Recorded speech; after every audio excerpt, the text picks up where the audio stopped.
इसमें फर्स्ट हमारा R to D था बेटा, फर्स्ट केस किसका था, कॉन्वेक्स का था, और इमेज कैसी थी, रियल इमेज, और वो डायग्राम कुछ इस तरह से था, लाइक दिस। ये ऑब्जेक्ट है, इंसिडेंट रे, ऑब्जेक्ट का एंगल अल्फा, ये पोल है, ये सेंटर ऑफ कर्वेचर है, ये एंगल हमारे पास गामा, ये एंगल हमारे पास आई, और ये इसका एक्चुअल पाथ। लाइट रेयर से डेंस में जाएगी, it bands towards the normal. ये लाइट कुछ इस तरह से मुड़ जाएगी, जिसमें इसको नाम क्या दिया था बेटा हमने, सर इसको रिफ्रैक्टेड रे का नाम दिया था। और ये जो एंगल होगा हमारा आर होगा एंगल ऑफ रिफ्रैक्शन, और ये हमारे पास थी light number 2। This is second light incident ray and this is second refracted रे। दोनों के दोनों इस पॉइंट पे आके एक्चुअल मिलेंगी, और जिसकी वजह से हमें इमेज कैसे मिलेगी, दैट इज रियल इमेज मिलेगी। Image formed is real. ये हमारे पास डायग्राम था बेटा इसका। ये हमारा μ1 है। योगेश हाँ कुछ बोल रहे हैं बेटा? अटेंडेंस नहीं, अटेंडेंस तो लगा दिया आपकी, कोई बात नहीं, अटेंडेंस लगा दी, आदित्य के भी लगा दी अटेंडेंस। तो बेटा ये हमारा डायग्राम था, और फटाफट से आई और आर की वैल्यू बताओ सर। बोले बोले बेटा बोले, कौन बोल रहा है? मुकुल कुछ बोल रहे हैं? हर्ष लाइसेंस बनवाने गया हो इसलिए नहीं ले रहा मीटिंग। अच्छा अच्छा चलो कोई बात नहीं, हर्ष का ना मैं लिख लेता हूँ, कोई दिक्कत नहीं है। ठीक ठीक। तो यहाँ से आई की वैल्यू बोले फटाफट से बच्चों, आई की वैल्यू क्या आई थी हमारी? Alpha plus gamma. Alpha plus gamma, बिल्कुल ठीक है। और आर की वैल्यू क्या आई थी? Gamma minus beta. Gamma minus beta, बिल्कुल ठीक है। तो ये हमारा केस आया था। आगे काम हमारा बिल्कुल आसान है, कर सकते हैं। फिर हमने केस लिया था 2। ये भी हमारा रेयर से डेंसर का ही था, और ये भी हमारा कॉन्वेक्स का ही था, लेकिन इसमें इमेज कैसी थी, वर्चुअल इमेज थी बेटा। और इसका डायग्राम हमारा कुछ इस तरह से था। ये हमारा कॉन्वेक्स स्फेरिकल रिफ्रैक्टिंग सरफेस, इसमें ऑब्जेक्ट को हमने पोल के नजदीक रखा। नजदीक रखने से क्या फायदा होगा, नजदीक रखने से जो एंगल ऑफ इंसिडेंस हमारा वो ज्यादा होगा पहले के मुकाबले। तो यदि आई ज्यादा है बेटा तो आर भी ज्यादा होगा। ये इसका एक्चुअल पाथ है। लाइट कुछ ऐसे मुड़ जाएगी इस तरह से, और इस तरह जाएगी लाइट, और ये हमारा आर एंगल था, और ये हमारे पास सेकंड लाइट थी इस तरह से। इनके मिलने की पॉसिबिलिटी नहीं है। दोनों को हमने पीछे तरफ बढ़ाया था, और दोनों दोनों इस पॉइंट पे आके अपीयर टू मीट हुई थी। ये बीटा, ये गामा, और ये हमारे पास μ1, और ये हमारे पास μ2, और यहां से आई की वैल्यू क्या मिली थी हमें, आई अल्फा प्लस गामा। और आर की वैल्यू क्या आई थी बेटा हमारे पास, beta plus gamma. Beta plus gamma. ये हमारा केस नंबर 2 था। फिर इसी में हमने केस नंबर 3 लिया था बेटा। सर चिराग को ऐड कर लो। है बेटा, चिराग वेटिंग रूम में है। चिराग, एक मिनट ना, यस चिराग सर। चिराग शो नहीं हो रहा बेटा, शो नहीं हो रहा है यहाँ पर ना, वेटिंग रूम में नहीं आ ठीक है रहा। सर। हाँ अब आया, अब आया है, अब आ गया, ठीक है। चिराग की अटेंडेंस लगा देते हैं जरा, आदित्य की अटेंडेंस हो गई है। तो ये हमारा तीसरा केस था बच्चों। कॉनकेव स्फेरिकल मिरर का डायग्राम कुछ ऐसा होगा। बस ध्यान ये रखना है बेटा कि कॉन्वेक्स के अंदर centre of curvature denser medium में आएगा, और कॉनकेव के अंदर जो सेंटर ऑफ कर्वेचर हमारा वो कहाँ आएगा, दैट इज रेयर मीडियम में आएगा। Rare medium. ये सी है, ये हमारा था दैट इज पी। और फिर उसके बाद हमने जो है ऑब्जेक्ट लिया था, और ये हमारे पास जो है सी हो गया, और ये हमारा ऑब्जेक्ट था कुछ यहाँ पर, ये हमारा ऑब्जेक्ट है ओ, और इस ऑब्जेक्ट से लाइट चली कुछ इस तरह से, इंसिडेंट रे, और पॉइंट ऑफ इंसिडेंस पे ये था नॉर्मल, और ये लाइट इस नॉर्मल के साथ जो एंगल बनाएगी वो आई था। ये एंगल हमारे पास अल्फा था, और ये एंगल हमारे पास गामा था, और यहां से आई की वैल्यू हमारी कितनी आई थी, gamma minus gamma alpha. Minus alpha. और बेटा ये इसका एक्चुअल पाथ है लाइट का, और ये नॉर्मल है। तो जब लाइट रेयर से डेंस में जाएगी, बैंड टुवर्ड्स द नॉर्मल, ऊपर मुड़ जाएगी। ये फर्स्ट लाइट है, और ये सेकंड लाइट है। दोनों के मिलने की पॉसिबिलिटी नहीं है, दोनों को हमने पीछे तरफ बढ़ाया था, और दोनों को दोनों इन दोनों के बीच सिक में आके अपीयर टू मीट हुई थी। और ये वाला एंगल जो हमारा आर होगा, तो यहां से आर की वैल्यू क्या आई थी, गामा माइनस बीटा आई थी, और उसके बाद हमने इनको पुट कर दिया था फॉर्मूले में, और फाइनली तीनों में आंसर क्या आया था, μ2 अपॉन में v माइनस में μ1 अपॉन में u। तीनों के अंदर बच्चों हमारा आंसर जो सेम आया था। फिर हमने बात की थी कि यदि हमें मुकुल फाइनल एग्जाम के अंदर सीधा दिया हो कि प्रूव करो इसको, prove that this will be equal to this, तो बेटा हम इन तीनों में से कोई भी कर सकते हैं, पहला भी कर सकते हो, दूसरा भी कर सकते हो, तीसरा भी कर सकते हो, लेकिन आपको लिख दे प्रूव करो this value is equal to this value in case of refraction occur from rare to denser convex spherical refracting surface. केवल नाम दे दिया कॉन्वेक्स का, तो अब आप फर्स्ट और सेकंड में से कोई भी एक कर सकते हो, लेकिन नाम के साथ साथ यदि वो आपसे कह दे when image formed is real, तो फिर आपको पहले वाला करना पड़ेगा, when image formed is virtual तो आपको दूसरा वाला करना पड़ेगा। तो इस क्वेश्चन की स्टेटमेंट को आप लोग हमेशा जब भी आए एग्जाम के अंदर ये ध्यान से पढ़ना है, समझना है, उसके बाद आपको अटेम्प्ट करना है।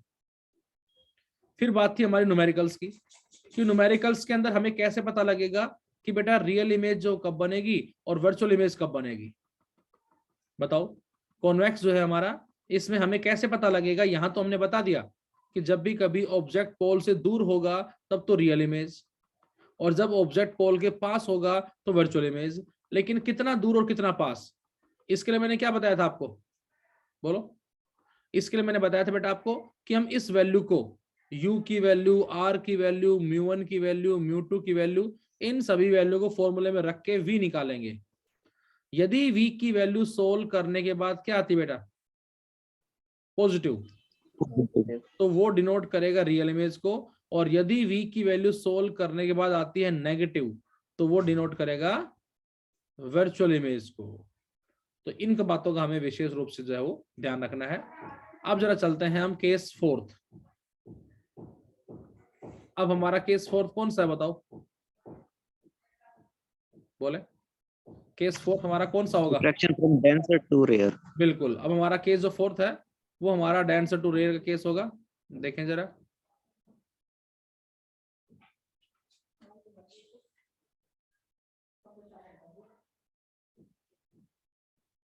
इस तरह से ले लेते, थोड़ा और अच्छा डायग्राम बन जाएगा हमारा। तो अब हमारा है केस फोर्थ।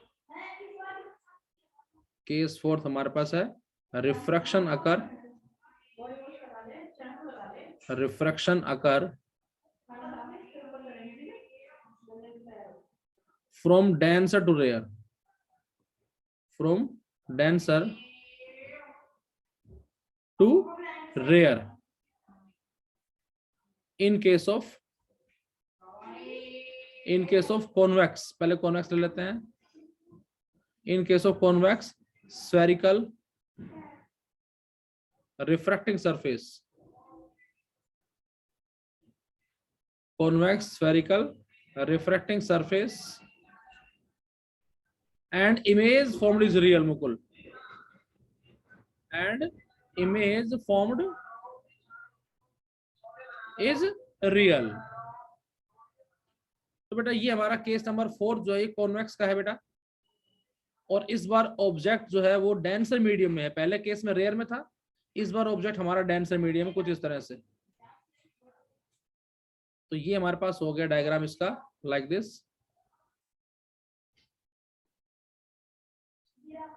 और ये हमारा हो गया that is denser medium, like इधर इस तरफ। तो ये हमारा डेंसर मीडियम है राइट साइड में, सॉरी लेफ्ट साइड में।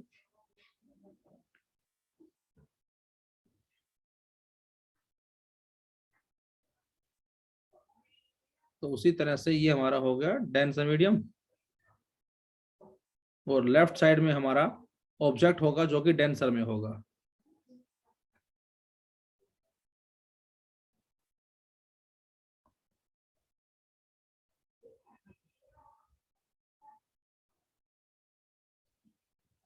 और उसी तरह से हमें लाइट लेनी है, और यदि रिफ्रैक्शन के बाद एक्चुअल में मिले तब तो रियल इमेज, और मिलती हुई प्रतीत हो रही है हमें, अपीयर टू मीट हो रही है, तो आंसर होगा वर्चुअल इमेज। तो ये हमारे पास हो गया एक डेंसर मीडियम। और ये हमारे पास हो गई principal axis, this is the principal axis. और लेफ्ट साइड में हमारे पास जो है μ2 है बेटा, राइट साइड में हमारे पास है μ1, इस तरह से। और ये हो गया पोल P, ये पोल हो गया। और यहां कहीं से हमारा क्या होगा C, सेंटर ऑफ कर्वेचर, और हमने ऑब्जेक्ट मान लिया यहां कहीं O। तो अब उसी तरह से लाइट चली, ये हमारी हो गई इंसिडेंट रे। अब यदि ये इंसिडेंट रे बेटा, तो पॉइंट ऑफ इंसिडेंस पे ये क्या हो जाएगा, पॉइंट ऑफ इंसिडेंस पे ये हमारा क्या होगा बच्चों, बताओ। नॉर्मल। नॉर्मल। तो रेड कलर से मैंने नॉर्मल को शो किया, ये हमने मान लिया दैट इज नॉर्मल है, दिस वन इज नॉर्मल। अब ये incident ray, this one is the incident ray, इस नॉर्मल के साथ ये जो एंगल बनाएगी ये होगा आई, एंगल ऑफ इंसिडेंस। अब यदि ये आई होगा बेटा, तो ये क्या होगा angle, alpha, centre of curvature का गामा।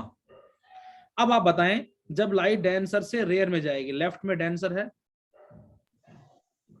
और राइट साइड में ये हमारा रेयर है, तो बताओ लाइट किधर मुड़ेगी, bend away from the normal. Bend away from the normal. अब बेटा ये लाइट का एक्चुअल पाथ है, तो लाइट ऊपर होगी या नीचे होगी, नीचे। नीचे हो जाएगी, क्योंकि नॉर्मल तो ऊपर है, तो ये जो लाइट है हमारी कुछ इस तरह से नीचे हो जाएगी, लाइक दिस, फर्स्ट रिफ्रैक्टेड रे, और ये हमारी सेकंड इंसिडेंट रे, और ये हमारी सेकंड रिफ्रैक्टेड रे, और दोनों के दोनों आके इस पॉइंट पे क्या होंगी, एक्चुअल में मिलेंगी। और जब एक्चुअल मिलेंगी तो इस सिचुएशन के अंदर क्या होगा, रियल इमेज। रियल। और इस बार आई और आर में से कौन ज्यादा होगा, सोच के बताएं, आई ज्यादा होगा या आर ज्यादा होगा, आर ज्यादा होगा। आर ज्यादा होगा बेटा, क्यों, क्योंकि जब डेंसर से रेयर में आएगी लाइट तो आई कम होता है और आर ज्यादा होता है। अब ये हमारा डायग्राम बन गया। अब आगे काम बिल्कुल सेम उसी तरह से है, ये पॉइंट ए मान लेते हैं इसको हम, अल्फा हो गया, बीटा हो गया, गामा हो गया, आई हो गया, आर हो गया। अब क्या करें, अप्लाई स्नेल्स लॉ। अब जरा स्नेल्स लॉ को अप्लाई कर देते हैं हम, अप्लाई स्नेल्स लॉ करें जरा अप्लाई। क्या लिखूं बोलो, sine i by sine r, sine i को मैंने आई लिख दिया बेटा, साइन आर को मैंने आर लिख दिया, इक्वल टू क्या लिखूं बोलो, बताएं बोलो। μ1 by μ2। अब लाइट इस बार बच्चों 2 से 1 में जा रही है, इस बार लाइट 2 से जा रही है 1 में, तो ये क्या लिखा जाएगा, μ1 अपॉन μ2 लिखा जाएगा। ध्यान रहे, पहले वाले में 1 से 2 में जा रही थी बेटा, इस बार ये है, तो इसका मतलब क्रॉस मल्टीप्लाई कर दें तो इस बार μ2 के साथ आई आ जाएगा और μ1 के साथ आर आ जाएगा, और ये हमारी बन जाएगी इक्वेशन नंबर 1। और अब हमें फाइंड आउट करनी है आई की value as well as R की वैल्यू। बेटा हमें आई और आर की वैल्यू जो उसको फाइंड आउट करना है, तो अब आप बताएं आई की वैल्यू फाइंड आउट करने के लिए कौन से ट्राइंगल लेंगे, AOC। AOC। AOC आई के लिए मैंने बताया था आपको, आई के लिए हम अल्फा और गामा का कंट्रीब्यूशन लेंगे, और इस डायग्राम में ट्राइंगल वो देखें जिसमें तीनों आ रहे हों, तो वो है बेटा AOC है हमारे पास। तो इस AOC ट्राइंगल से बताएं फटाफट से आप, आई प्लस अल्फा बराबर गामा क्या आएगा, तो आई बराबर किसका आ जाएगा, gamma minus alpha. Gamma minus alpha, बिल्कुल ठीक है। आर की वैल्यू निकालने के लिए ट्राइंगल कौन से ले, ACI। ACI लेंगे, बिल्कुल ठीक है। इस ACI से बताएं आर की वैल्यू क्या आएगी, gamma plus beta. Gamma plus beta या बीटा प्लस गामा, बिल्कुल ठीक है। और अब हम सेकंड और थर्ड को पुट कहां कर दे बेटा, फर्स्ट फर्स्ट इक्वेशन में, में। बिल्कुल ठीक है। तो स्टेप सभी में सारे सेम है, फर्स्ट में रख दें आप। अब जैसे इसको फर्स्ट में पुट करें हम, तो हमें क्या मिलेगा, करो पुट आप फर्स्ट में, तो आपको मिलेगा यहां से μ2 इंटू आई का मतलब gamma minus alpha equal to μ1 into में आर की जगह क्या रखेंगे हम, बीटा प्लस गामा, ये आ जाएगा हमारा। और अब हम इन एंगल को रिप्लेस किससे कर सकते हैं, 10 अल्फा 10 बीटा 10 गामा से। तो यहां से μ2 अंदर आ जाएगा 10 gamma minus alpha 10 alpha equal to μ1 beta 10 beta plus में गामा 10 गामा, ये आ जाएगा हमारे पास। और अब क्या करें, पॉइंट जो ए है हमारा, उस पॉइंट ए से बेटा हमने परपेंडिकुलर ड्रॉ कर दिया जो कि प्रिंसिपल एक्सिस को किसी पॉइंट एम पे ज्वाइन कर रहा है। तो अब आप बताएं 10 गामा की वैल्यू क्या लिखूं यहां पर मैं, बोलो। AM by MC. AM by MC। MC 10 alpha AM by MI alpha alpha AM by MO, right side में है μ1 10 beta AM AM by upon MI MI और plus 10 gamma AM upon MC।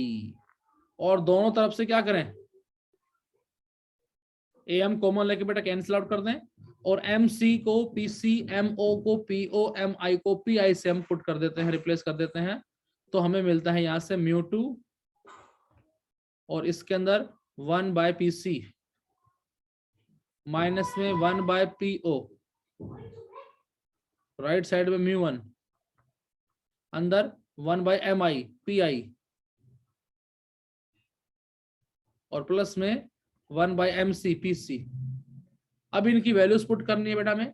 तो डायग्राम में आप देख सकते हैं ये वैल्यू हमारे पास हो जाएगी R, ये वैल्यू हमारे पास हो जाएगी U और ये वैल्यू हमारे पास हो जाएगी V। ये हमारे पास R है बेटा, ये हमारे पास U है और ये हमारे पास V है। U और R negative, V positive, put करें आप। μ2 1 बाय PC, P से C का distance minus R, 1 by PO minus U रखेंगे प्लस बन जाएगा ये μ1 1 बाय PI V और 1 by PC minus R, multiply कर दें अंदर हम, माइनस में μ2 बाय R प्लस में μ2 बाय U, इधर से μ1 बाय V और माइनस में μ1 बाय R। क्या करें अब, इसको ले आओ इधर, इसको ले आओ इधर, तो क्या मिला बोलो, ये μ1 बाय R माइनस का लेफ्ट में आएगा तो प्लस का, और यहां पर पहले से बेटा μ2 बाय R है, यहां पर राइट साइड में μ1 बाय V है और प्लस का μ2 बाय U इधर आके माइनस का हो जाएगा। तो हमारा आंसर क्या आ गया बताओ, बोले। हमारा जो फाइनल आंसर आया वो आया बेटा μ1 माइनस में μ2 अपॉन में R इक्वल टू μ1 अपॉन में V माइनस में μ2 अपॉन में U। ये हमारा क्या आ गया बेटा बताओ, फाइनल रिजल्ट आया। क्या इस रिजल्ट में और जो पहले 3 रिजल्ट थे उनमें कुछ डिफरेंस है, सोचे जरा। वहां पर बेटा लेफ्ट में क्या आता था, वहां पर लेफ्ट में आता था हमारा μ2 माइनस μ1 अपॉन में R, यहां पर लेफ्ट में आया है μ1 माइनस μ2 अपॉन में R। वहां पर राइट साइड में होता था μ2 अपॉन में V, यहां पर राइट साइड में है μ1 अपॉन V। तो इसका मतलब क्या हुआ बोलो, इसका मतलब ये हुआ कि वहां पर हमारा आता था μ2 माइनस में μ1 अपॉन में R टू D में, और यहां पर D टू R में क्या आया, μ1 माइनस μ2 अपॉन R आया। वहां पर राइट साइड में क्या आता था, μ2 अपॉन में V माइनस में μ1 अपॉन में U। यहां पर राइट साइड में क्या आया, μ1 अपॉन V माइनस में μ2 अपॉन में U। तो दोनों में डिफरेंस देखो ध्यान से आप, बोलो क्या डिफरेंस नजर आ रहा बताओ, बताएं सोच के बेटा। दोनों में आपको जो डिफरेंस नजर आ रहा है वो क्या नजर आ रहा है, कुछ आ रहा डिफरेंस नजर?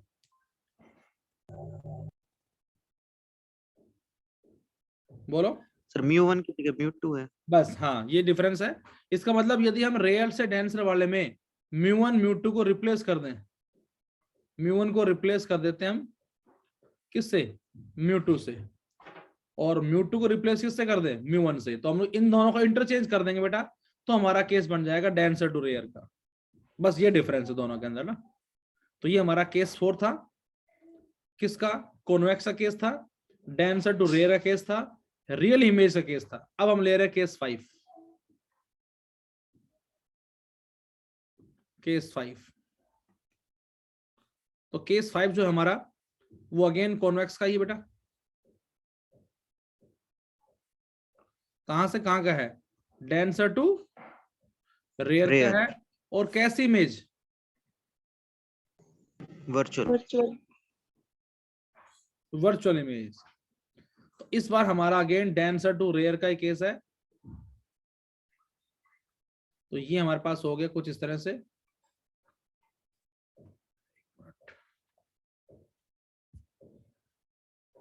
ये हमारा केस हो गया कुछ इस तरह से, और यहां पर ये हमारे पास हो गया डेंसर मीडियम, इधर भी, और ये हमारे पास उसी तरह से हमने ले लिया क्या? बोलो। Denser medium. डेंसर मीडियम है। और अगेन ऑब्जेक्ट हमारा कहां पर है? डेंसर डेंसर मीडियम के अंदर है, बिल्कुल ठीक है। ऑब्जेक्ट हमारा जो है वो डेंसर मीडियम के अंदर है।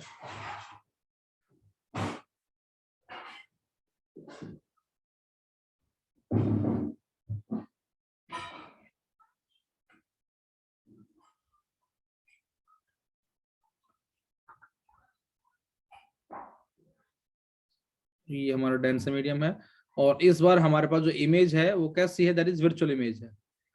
तो वर्चुअल के लिए कंडीशन है ऑब्जेक्ट हमारा यदि C और P के बीच सिक में कहीं है, C हमारा सेंटर ऑफ कर्वेचर है और P हमारा पोल है बेटा, उनके बीच सिक में यदि रखा है ऑब्जेक्ट, तो उस सिचुएशन में हमें इमेज कैसे मिलती है? दैट इज वर्चुअल इमेज मिलती है।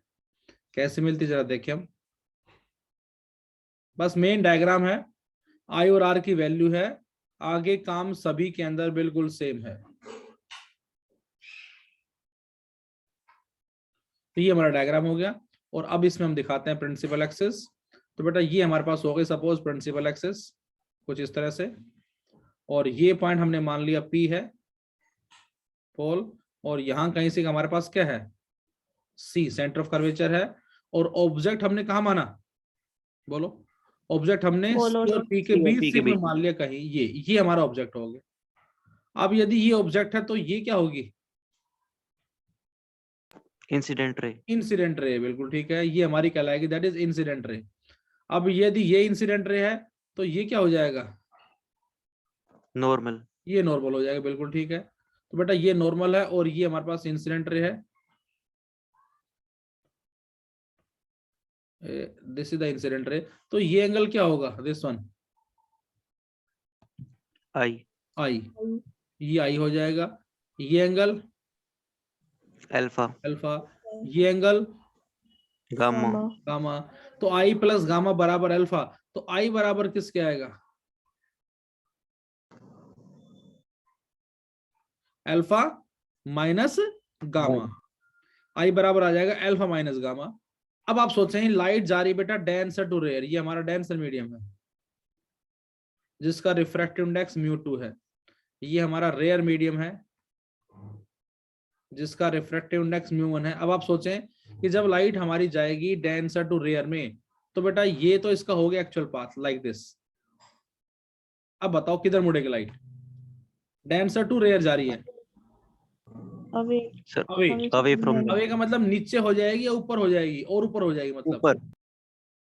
ये लाइट जो है हमारी ये और भी ऊपर हो जाएगी कुछ ऐसे इस तरह से। ये फर्स्ट रिफ्रैक्टेड रे है और ये हमारी सेकंड रिफ्रैक्टेड रे है, और इन दोनों के आगे मिलने की पॉसिबिलिटी नहीं है। दोनों को हम क्या करेंगे? पीछे की तरफ बढ़ाएंगे कुछ ऐसे। तो दोनों इस पॉइंट पे आके टाइम भी हमारा हो गया, रिज्वाइन करना सभी को।